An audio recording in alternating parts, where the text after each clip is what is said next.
Ka-Bar knife. It's like a military-grade knife. And he also used the screwdriver. But she wasn't home, so he waited in the living room for her to come back. And at 11 a.m., and this to me is fucked up, Vic. At 11 a.m., now imagine you coming into the house at 11 a.m. Doesn't seem like a time where there would be danger, right? You know what I'm saying? Like, I know we're adult men, so we don't think about it that way. But when you come in at night, you at least kind of have the awareness that something could happen because it's nighttime. Fucked up things happen at night, right? Freaks of the night. Freaks of the night, we won't die. Anyway, I was listening to that while I was working out earlier. Nice. Yeah. So anyway, 11 a.m., this chick comes home to her apartment, and Rolling surprises her from behind, which it's kind of fucked up to describe it that way because it's not like he showed up with a cake and balloons. You know what I'm saying? Yeah. He showed up to stab her in more than one way. Yeah, buddy. He catches her from behind, and he puts her in a chokehold, Bundy style. And after she'd been subdued, he tapes her mouth shut. I assume subdued means he probably choked her out, bound her wrists together, and he led her into the bedroom. And this is where he cuts the clothes off of her body, and he rapes her.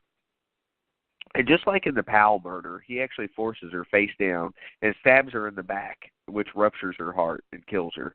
So, dude, I guess she was pretty thin, though, but these Ka-Bar knives are fucking big, dude. Like, you think the hunting knife and Scream is big? These Ka-Bar knives are fucking massive. You know, it's like a step down from a machete. Yeah. And I guess what he did the night before just wasn't good enough. So he fucking decapitates the girl's head, poses her head on a shelf facing the corpse, so it added to the shock value of whoever fucking discovered her.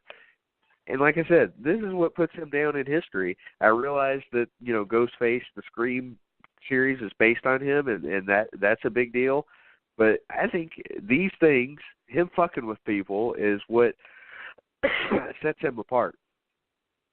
So, by now, as Josh said, the murders had attracted widespread media attention. I mean, there were fucking articles everywhere. And many of the students down there, they were taking extra precautions. Because, you know, you're going to school at Gainesville, and people are just getting fucked up and killed left and right. But it's a female murderer. So you're not too scared if you have a boyfriend living with you. Or if you are a man, you know, you're not worried about it. You're only worried if you're like a single female by yourself and you look decent. Because I don't think any of these were like fatties. You know what I'm saying? Like, he obviously had a type, kind of like Bundy supposedly had a type. So everybody's kind of changing their daily routine, sleeping together in groups, which I think's funny. Sounds like they're having orgies. Everybody's having orgies so they can avoid Danny Rolling. That's fucked up. Anyway, but this killing spree, because that's what it is. I mean, he's a serial murderer, I get that, but this is his killing spree. You know, it's happening early in the fall semester, so some students actually are withdrawing from Florida, and they're transferring to other schools. And I have to be honest with you, if my daughters were going to that school, I might do the same thing or just move down there and kill them myself. You know what I'm saying? Yeah. So now we get 23-year-old Tracy Pauls, who's living with Manny Taboda, also 23, who is her, dude's like a 200-pound roommate. He played high school football. He was not, as far as I know, on the Florida Gators football team. So kind of a, you know, like a high school football player, but not anybody that's huge, but a formidable adversary, we'll say. So on Monday, August 27th, 1990, Rolling broke into the apartment by, of course, again, prying open the sliding glass door. Same tools he had used previously. Rolling found Taboda asleep in one of the bedrooms, and after a struggle with the young man, he actually killed him. Now, here, this is where he breaks his pattern. You know what I'm saying? He's doing the B&E thing, and before he had just been killing females, but now he kills a man, and that breaks it because now everybody who felt safe before don't feel safe. Now let's get into what actually happened here. Do you see? In my opinion, Taboda, like I don't think Rolling expected to find him. Like I don't think he knew he was there. I think he came across him and was like, "Oh shit, I can either leave or I can kill this dude," and he decided to go with the latter. I mean, you know what I'm saying? If I was in that situation, what would I do? I'd probably kill him too. Yeah, exactly. And then well, fuck him in that though. Oh Jesus. I'm joking. I mean, I guess if you're him, if you're him though, that's pretty much what he wants to do. I mean, yeah, like what would Carl Pimstrom do? Think about it. Yep, that's very true. Well, You're dominant. Hearing the commotion, Pauls went down the hall to Boda's bedroom and actually saw Rolling, which I think Rolling's wearing a ski mask in these break-ins, which only makes sense. Bundy did. Why wouldn't he? He had to homage Bundy. Dude wasn't very far away, just like Josh said. You got to do the Bundy thing, except use a knife because that's just kind of cool. So she tried to barricade herself in her bedroom, but Rolling broke through the door. Rolling actually taped her mouth and wrists again, so he's all about that bind, torture, kill, isn't he? No, he's not BTK, but boy, he's got an MO just like him, doesn't he? Yes, sir. Which we have not talked about BTK on this show, and we will. I don't know when, but we will, because next month we're talking about Kentucky Bloodbath. But at some point, Dennis Rader, we're going to talk about you. You're going to have to hear about it. Anyway, so he cuts off her clothing. He rapes her. And then he turns her under her belly again, stabs her 3 times in the back. She's done. And what's he do? When she's done, Vic, what's he do with her body? Fucks her. He actually leaves her in the same position in which she had died. Excuse me. I apologize. He actually posed her body, but he left Tabota's in the same position in which he had died. So there's obviously some anger towards women with this whole thing, right? And a lot of people that theorize that it's because his mom didn't protect him enough. I don't know that that's true. He's probably just fucking nuts, I mean, also, I think he's a little bit. I think a lot of these guys are like bipolar, Not enough to get you off the death penalty, but he's probably just enough. He's a sexual deviant, like me. I think we're all kind of a little bit of a sexual deviant. We just all have our thing. His thing was, murdering women and cutting their heads off and posing them. I mean, we all got our things. I don't judge. Yes. You know what I'm saying? We all got it. Who are we to judge this man? All he's ever done is kill a few women and pose them and a random dude. I mean, Jesus. All this judgment in the world these days. That's not very Christian. You really got to think about it. Like, how he ended up posing these broads. They probably wouldn't do it while they were alive for him. So he wanted it to happen. So he did what he had to do to make it happen. He wanted these poses. So all he wanted to do was draw them like his French women. Like the dude in Titanic. He wanted to draw them. And they would let him. I ain't mad at it. Do your thing, Pimpin. Yep. Well, with the exception of Tabota, the dude, all the victims were petite Caucasian brunettes with brown eyes.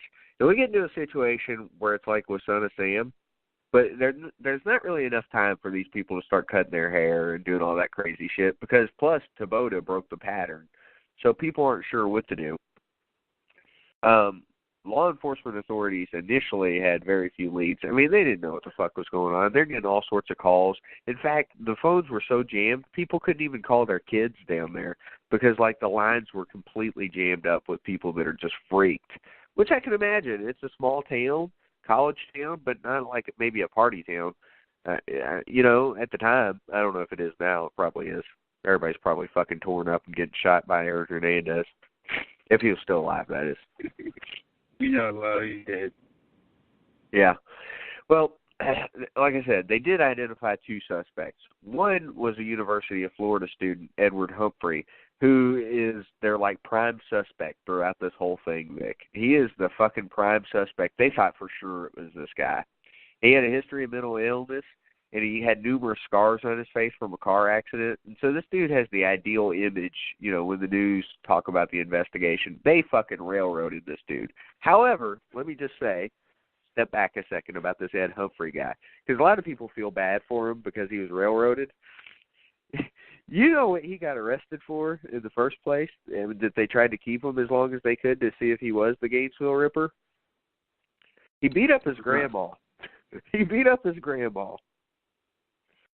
Now, I know the guy has mental illness and he wasn't taking his pills or whatever, but you can't just go around beating up Granny. You know what I'm saying? That's not okay.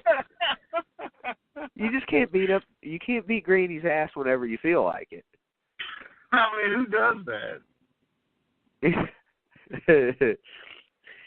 So anyway, he was like I said, he was the police prime suspect, and when he got arrested, the police I don't think they came out and said that he was the killer, but the news kind of took it and ran with it, and so this guy was shown repeatedly by media outlets, and people start feeling safe again. And the interesting thing is, while he's in jail, nobody gets killed. So of course the cops think he did it, but they can't fucking prove it. They investigated his house. It was like really odd, like it was dirty on one side and clean on the other. It was strange. And they found knives and screwdrivers, but none of those were the murder weapon. And they knew this because you can compare the screwdrivers to where they were broken in. And like all screwdrivers leave a unique pattern, like a fingerprint. So it wasn't them. So Vic, stop killing people with screwdrivers and stuff because they're going to find the one that you used, all right? You're going to have to switch it up. Maybe use a flathead. You don't tell me what to do, sir. All right, it's just a suggestion then. Shut. So, anyway, authorities publicly cleared Humphrey of all charges after Rolling's arrest, but they really never apologized for this shit. Anyway, later in 1990, Rolling was arrested in Ocala, which I'm sure you've been there if you've been to Florida, right? I've been there. Yeah. I don't remember anything about it, but I was there. And they arrested him on a burglary charge. He was burgling. You know, he burgles. You ever burgle? He burgled. I burgled. Yeah. And so in the course of that investigation, his tools were actually matched to the marks left at the Gainesville murder scenes. That's what I was talking about. Those screwdrivers leave unique imprints. And the small one-man camp where he was living was in a wooded area, which was near the apartment complexes frequented by the students, including those of the victims. I also want to talk about this. Rolling wasn't just a murderer. He was a bank robber, too. And he would rob convenience stores and Winn-Dixies. He loved robbing Winn-Dixie, Vic. He would rob Winn-Dixie all the fucking time. I don't know what his deal with. I guess because it's prevalent in the South, but I never heard him robbing Publix, because I know Publix is fucking... It's more relevant in the South. Yeah. Hey. So it was... Yeah. Hey, calm down. I got breaking news, okay? Breaking news. All right. I'm not going to pay for it, but it's $165. But there's a Kane Hodder and Robert England photo out at Sheriff House. Yeah, I thought you just saw it as I was talking about it. $165 my ass. Fuck that. I've met them both, or I've met one, and I'll probably meet the other. That's good enough for me. I love the dudes, but no. That's a good hatchet photo up. Yeah, it sounds like Carney shit to me. It sounds like it should have been what, really should have been Freddy versus Jason. Yep. I'm just saying. All right, so back at this camp where it was the robberies and stuff that actually led to his arrest. They caught him based on a robbery. And at his camp, the investigators actually discovered recordings Rolling had made of himself singing country songs. And they're all over YouTube if you want to listen to them. And they're fucking weird because they sound so poetic. And you wouldn't think that this dude had killed 8 people. And he's got audio diaries basically alluding to the crime, saying something along the lines of, well, I got something to do now. I'll be back later. And this was before he went and murdered somebody, supposedly. Allegedly. So, he got charged with several. Yeah, exactly. We don't know if he did it. Fuck. He may not have. It might have been Ed Humphrey for all we know. Speaking of, I wondered what happened to Ed Humphrey, and I looked him up, and I found an article about, former convict graduates, and I'm like, well, that's nice. He graduated college despite all that. Oh, wow. So anyway, Rowland gets charged with several counts of murder, November 1991. The two men police had earlier identified as suspects, they don't even fucking mention who the other one was, as Ed Humphrey and whoever the fuck the other one was. Because dude was leaving semen everywhere. He was just coming all over the walls, all over the girls, just everywhere. Now, actually, in reality,